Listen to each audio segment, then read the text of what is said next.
क्या ढूंढते हो आसपास, तुम्हारे अंदर ही छुपा है सब कुछ खास। हाय गाइस, मैं हूं मनीष कुमार।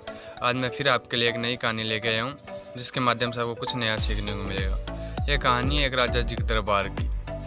तो उस दरबार के अंदर उनकी प्रजा से एक व्यक्ति आता है और राजा जी से आग्रह करता है, हाथ जोड़ के निवेदन करता है कि राजा जी, आप मुझे 1 महीने के लिए आपके महल की दीवार दे दीजिए।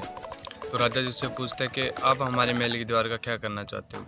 तो वह व्यक्ति कहता है कि राजा जी, मैं एक चित्रकार हूँ और अपने जीवन की सबसे अच्छी चित्रकारी आपके महल की दीवार पर करना चाहता हूँ। तो राजा जी ने कहा, ठीक है, इसमें कोई बुराई नहीं है, आप हमारे महल की दीवार पर चित्रकारी कर सकते हैं। तो राजा जी ने जैसे उस व्यक्ति को चित्रकारी करने के लिए हाँ बोला, तभी उनके ही महल का एक सफाई कर्मचारी सामने आया और राजा जी से आग्रह करने लगा।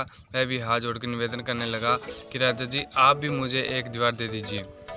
तो राजा जी ने उस व्यक्ति से पूछा कि तुम दीवार का क्या करोगे, तुम तो एक छोटे से सफाई कर्मचारी हो। तो वह व्यक्ति बोला, राजा जी, मैं भी चित्रकला जानता हूँ, मैं भी चित्रकारी करना चाहता हूँ। तो राजा जी ने पूछा कि तुम क्या बनाओगे।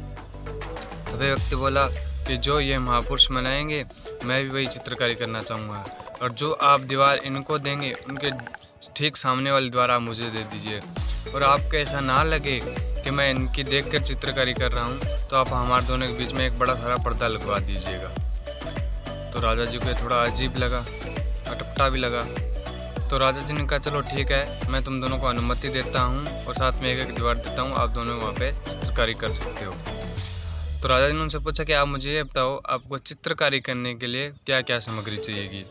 तो जो पहला व्यक्ति था, जो चित्रकार था, उसने कहा, मुझे ब्रश चाहिए, कुछ रंग चाहिए, और चित्रकारी करने के लिए जो उसे सामग्री चाहिए थी वो उसने मांगी। और जब दूसरे व्यक्ति से पूछा गया कि तुम्हें क्या चाहिए, तो उसने कहा, ज़्यादा कुछ नहीं, बस एक कपड़ा और एक बाल्टी पानी हर रोज़ मुझे चाहिएगी। ये राजा जी को सुनकर थोड़ा अजीब लगा, लेकिन वह मान गए और ये व्याकुल भी थे कि ये व्यक्ति करने क्या वाला है।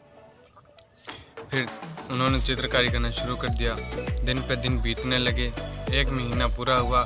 अब वो समय आ गया था, तब राजा जी ये देखने वाले थे दोनों चित्रकारों ने बनाया क्या है। तो राजा जी पहले चित्रकार के पास गए और जाकर देखा, तो उन्होंने देखा कि दीवार पर एक अद्भुत और सुंदर चित्रकारी की हुई थी। राजा जी उससे प्रसन्न हुए और उस चित्रकार को इनाम में 100 सोने की मोहरें दे दी थी।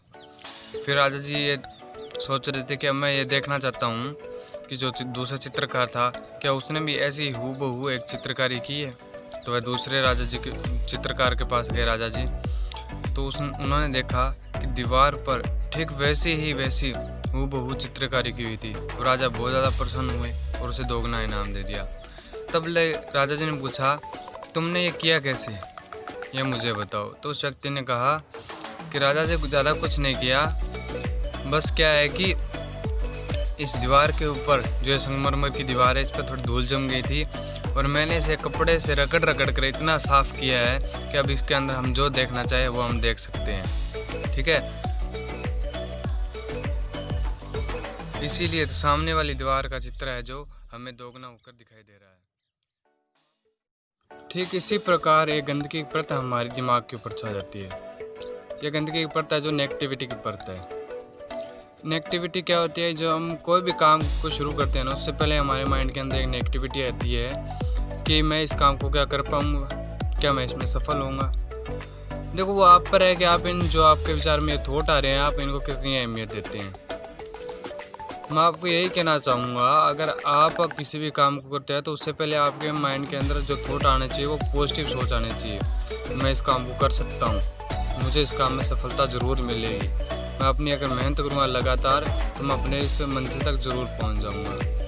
देखो, जब कोई छोटा बच्चा रोता है ना, अगर उसकी माँ उसे आकर दुलारती है, पुचकारती है, तो बहुत ज़्यादा रोने लगता है। लेकिन उस माँ को अगर ये पता चलता है ना, तब ये जिस चीज़ के लिए रो रहा है वो इतनी सीरियस नहीं है, तो उसको इग्नोर कर देती है। तो वो बच्चा क्या है, थोड़ी देर रोने के बाद अपने आप चुप हो जाता है। ठीक है, इसी तरह ही अपने को उस नेगेटिविटी के साथ करना है। अगर यार चलो आ रही है कोई बात नहीं, लेकिन अपने को इनको इग्नोर कर देना है। अपने को क्या, अपने काम में लगातार मेहनत करते रहना चाहिए। अगर अपने सकारात्मक सोच रखेंगे तो हमेशा हम मंजिल तक पहुंच जाएंगे। अगर आप कोई भी काम को शुरू करते हैं ना, तो उससे पहले 2 सवाल अपने आप से ज़रूर कर लेना कि मैं इस काम को क्यों कर रहा हूँ। ठीक है, फिर आपको पता होना चाहिए भी आप जो भी काम कर रहे हो उस उसे आप क्यों कर रहे हो।